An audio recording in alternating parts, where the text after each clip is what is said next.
Welcome to Watch Cozy. Before we start this episode, please subscribe to our channel. We work really hard to find documents and put together this discussion for you. Okay, let's get started. Some stories just, they really stick with you, don't they?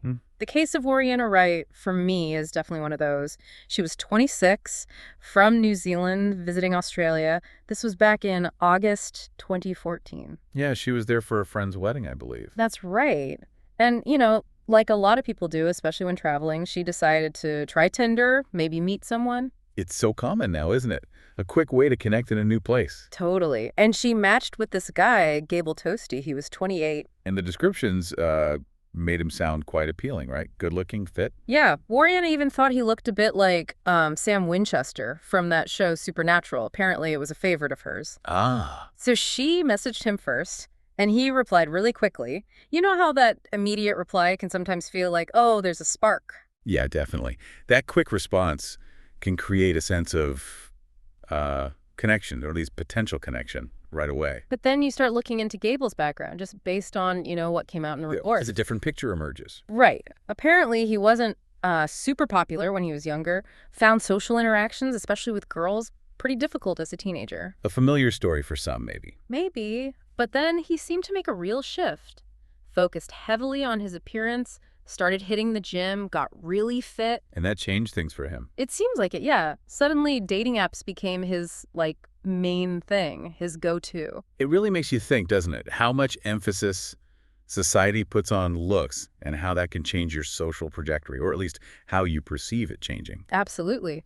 He even picked his apartment specifically for his social life, wanted to be near the bars, the clubs. Right in the middle of the action. Exactly. A central spot for partying, meeting women. He chose a unit in the Avalon building, which apparently had a reputation for being pretty lively. Location, location, location. Yeah. It often reflects priorities, doesn't it? He was clearly prioritizing that kind of lifestyle. But here's where it gets, well, a bit darker. Gable had actually been banned from several clubs. Banned. Why? Because of altercations with women? Oh, that's a serious red flag. You'd think so, wouldn't you? But it seemed like it just made him more cynical, maybe? His desire for, hookups didn't seem to diminish. He even started using fake IDs to get into places he was banned from.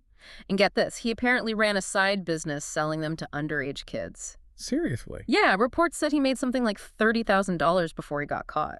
Not just for the IDs, but with illegal substances, too. Wow. Okay, so there's a pattern here of, pushing boundaries, maybe disregarding rules. Seems that way. A willingness to skirt the rules, definitely. That kind of history, combined with the altercations, it suggests potential issues, maybe impulse control, maybe how he viewed others. Yeah. His routine sounded pretty intense, too, like gym, multiple dates in a day, drinking, maybe some work squeezed in, then more dates, just this constant cycle. Relentless, almost. And here's the kicker, just 11 days after his latest arrest, which was for drunk driving, he matched with Warriena on Tinder. 11 days.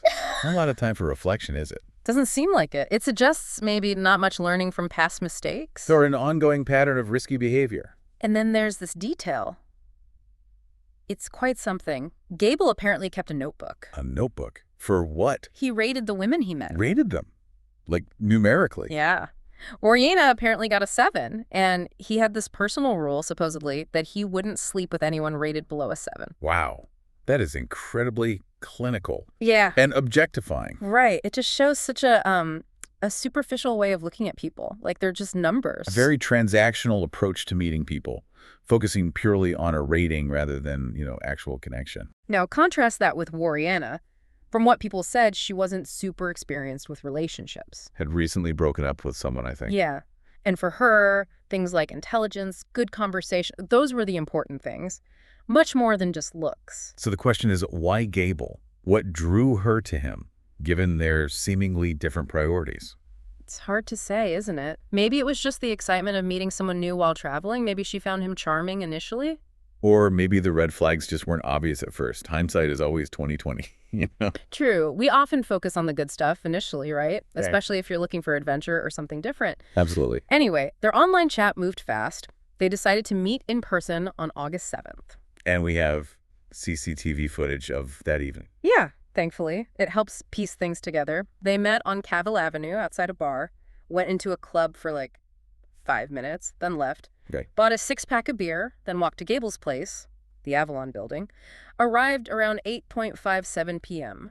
That timeline gives us a solid starting point. His apartment was on the 14th floor. Modern place, big balcony, city views. They took the elevator up. And the next few hours? Seemed pretty normal at first glance. Drinking the beer, talking, laughing. They later moved on to some homemade vodka. Homemade vodka, okay. And Warriena posted some selfies of them on Facebook during this time, looking happy. Right. On the surface, just a regular date night. Exactly. Which makes what happened next even more jarring. It often happens that way, doesn't it? Things seem fine until they suddenly aren't. But here's a really crucial detail. Gable had this habit. He recorded audio on his dates. He recorded them. Why? He claimed it was for security. But apparently he'd done it loads of times before, like 180 previous encounters. 180. That's not just a one-off precaution. That's a serious habit. Right. It makes you wonder what his mindset was. Like, what was he expecting to happen? Yeah, it raises questions about trust, maybe a need to document everything for some reason. Control, perhaps. On this night, August 7th, he hit record at 12:22 a.m. Name the file, session 24. Just put his phone down somewhere. And how long did it record for? 3 hours and 19 minutes. And this recording, it became the absolute core of the investigation. I can imagine. What did it capture initially? For the first couple of hours, it sounded pretty standard. Chatting, joking, laughing, seemed like they were getting along okay. So, a seemingly normal interaction at first. Yeah. But then something important comes up. Warriena mentions on the recording that she doesn't usually drink spirits, just beer. Why is that? She said other alcohol affects her mental state. But despite her saying that, the audio suggests they drank that homemade vodka at least 3 times after she said it. So even though she voiced a preference or a concern, they drank it anyway. Seems like it. It makes you question the dynamic, Were her limits being respected? That's a really important point, especially when alcohol is involved. Respecting boundaries is crucial. From this point, the audio recording is basically our main window into what happened inside that apartment. Okay. Around 1 a.m., Warriena sounds quite drunk. She's looking for her phone. Can't find it. No. And Gable mentions something supposedly happened about half an hour before, that he claims Warriena hit him. He says this on the recording. Yes. And he says it knowing he's recording. It feels like he might be trying to set up a narrative, maybe. That's interesting. The awareness of being recorded while making that claim, it does suggest he's thinking about how this might sound later. Things seem to go downhill pretty fast after that. Warriena really wants to leave, but she still can't find her phone. Where did Gable say it was? He suggests maybe it's out on the balcony. But Warriena clearly doesn't believe him. She thinks he's taken it. Okay, so there's accusation, mistrust. Yeah, and Gable apparently laughs at her suspicion, which just seems to make her angrier. You can really hear the tension ratchet up. Alcohol, misunderstandings, accusations. It's a volatile mix. Then around 2:10 a.m., the audio definitely points to a physical fight. What can you hear? You hear Warriena throwing something. It sounds like small objects. Later, police found decorative stones scattered on the floor in photos. Okay, so she threw something at him, like out of frustration. Seems like it. A moment of just lashing out, maybe. Trying to get away or get her phone back. And how did Gable react to that? This seems to be a major turning point. His whole demeanor changes on the recording. He stops sounding calm. He starts threatening her. Threatening her? How? And you can hear Warriena's breathing becoming really heavy, labored. It sounds like she's being physically restrained. Restrained, like held down? Possibly even choked or suffocated based on the sounds. It's a really disturbing shift. That sounds terrifying. The power dynamic clearly shifted dangerously there. And then you hear Gable saying this, just chilling. He says something like, "Balcony, you goddamn," some expletives. "A little bit who the fuck do you think I am? I'm no one who's injured. You don't have a goddamn scratch on you. Hey, come on, get up. Okay, who the fuck you think you are? No, no. Try to kill me, that's why. Try to hit me with that age. No. Wow. The aggression in that. It's palpable. Just pure menace and anger. And then what happens? At 2:14 a.m., there's a distinct sound. Investigators believe it's the balcony door being unlocked. Unlocked, okay. And immediately after that sound, Warriena starts screaming. Just continuous screaming. Screaming what? No! Over and over again. 31 times in just 46 seconds. And each no sounds more desperate, more terrified than the last. 31 times. That's horrific. Just unimaginable fear. It's incredibly difficult to listen to. Experts who analyzed her voice, her screams. What did they say? They said it sounded like someone genuinely fearing for their life, fighting for survival. That level of terror. That vocal analysis adds another layer, confirming the extreme distress she was in. Now, we also have witnesses. Gabriel Widmer, the neighbor downstairs. What did he see or hear? He was woken up around 2 a.m. by a, quote, terrifying scream. He went onto his balcony and saw Warriena hanging from the balcony right above his. Hanging from it? Oh, my God. And he told police he'd heard similar frightening noises from Gable's apartment before, like a couple of times in the previous 2 months. So maybe this wasn't the first time things got loud or scary up there. It certainly raises that possibility. It wasn't just a one-off loud argument, maybe. Any other witnesses? Yes, Nick Tostee. He was staying in an apartment 2 floors below Gable's. He also heard screaming. And did he see anything? He saw her legs dangling outside the balcony railing. Just dangling there. Yeah. And he remembered hearing her scream, "I want to go home, help me." Oh, that's heartbreaking. Help me. Just devastating.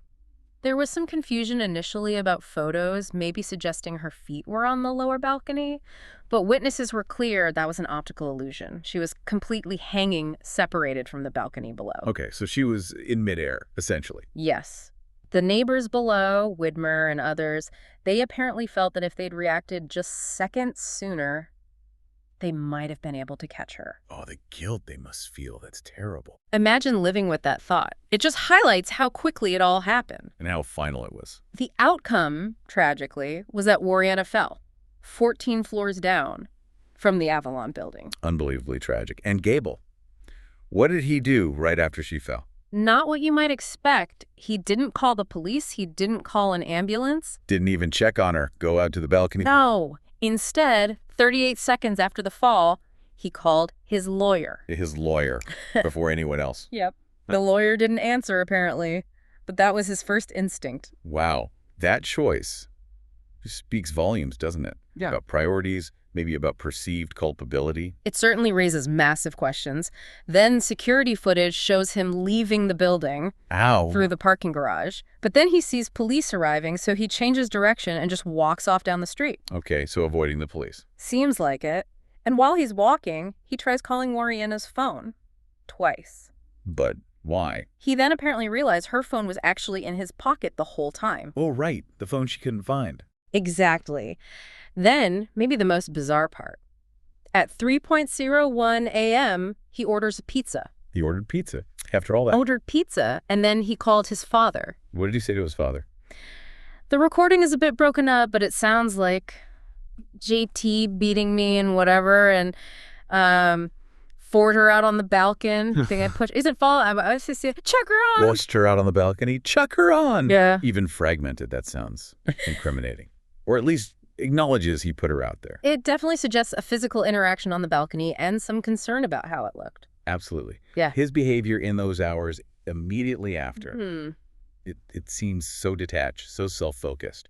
He spent the rest of the night with his family. The next day, as the news broke everywhere in Australia, he was arrested. And charged. Initially, yeah. He was released on bail a few months later, though, with conditions. Like what? Curfew after 6 p.m., no drinking alcohol, and stay off Tinder. Okay. That audio recording from his phone, as you can imagine, was absolutely central to the trial. But it was enough. Well, they did voice analysis, tried to pinpoint exactly where he was when she fell. But the judge decided there wasn't enough proof, beyond a reasonable doubt, that Gable was physically on the balcony at the moment she went over. So the legal standard wasn't met, even with the recording? Apparently not. So on October 20, 2016, after several court sessions, Gable Tostee was acquitted of all charges. Released. Acquitted, despite everything we've just discussed. Exactly. And obviously many people, especially Warriena's family, strongly disagreed. They remain convinced he was responsible. It really shows that gap that could exist between a legal verdict and, public or personal belief about what really happened.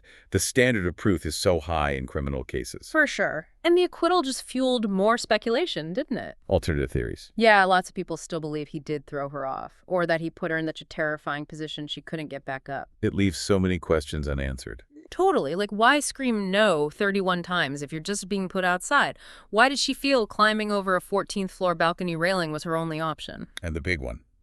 Even if he wasn't on the balcony when she fell, does forcing her out there, locking the door, knowing she's terrified, does that make him morally or even legally culpable in some way?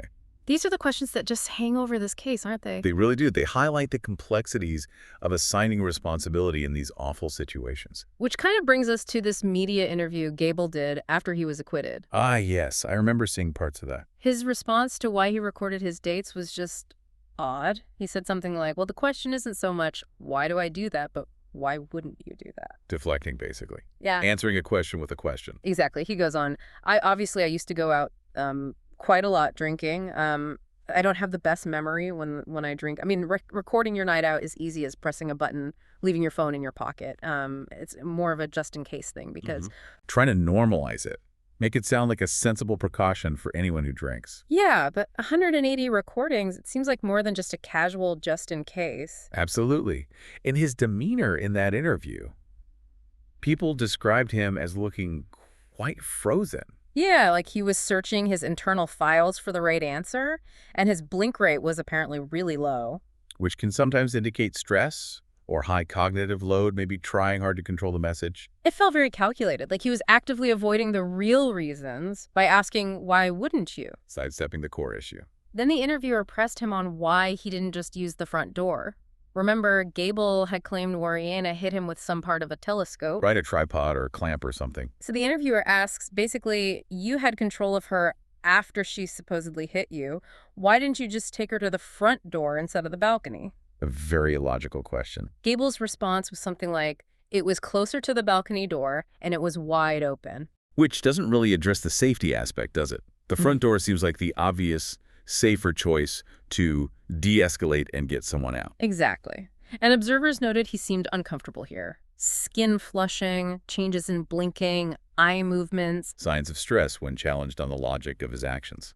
And again, he kind of answered a question with a question, even though he admitted the tripod thing wasn't a serious threat. It's this real contrast, isn't it, between the composed interview persona and the person on that audio recording? Definitely.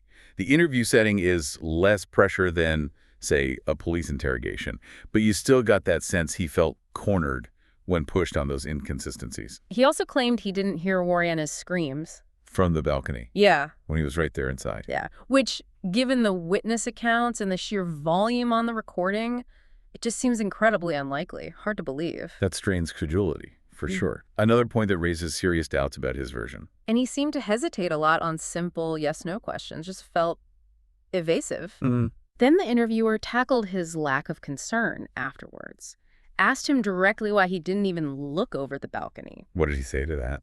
He said something like, of course I was worried about her. I was absolutely terrified. But then when asked why he didn't look, he said, well, whatever had happened out there had happened, and looking over the edge, you know that it doesn't help anybody. Doesn't help anybody. That sounds incredibly detached, almost clinical. Very calculated, right. It feels like he was probably coached by his lawyers. Avoid certain words. Like fell through, fight, killed, words that imply action or responsibility. Exactly. But the way he talks about this horrific event, a fatal fall from 14 stories, it's so unemotional, almost robotic. Right. Which could be intense focus on the legal advice or something else. But there's just no visible remorse there, is there? No guilt. None. The interviewer even brought up the pizza.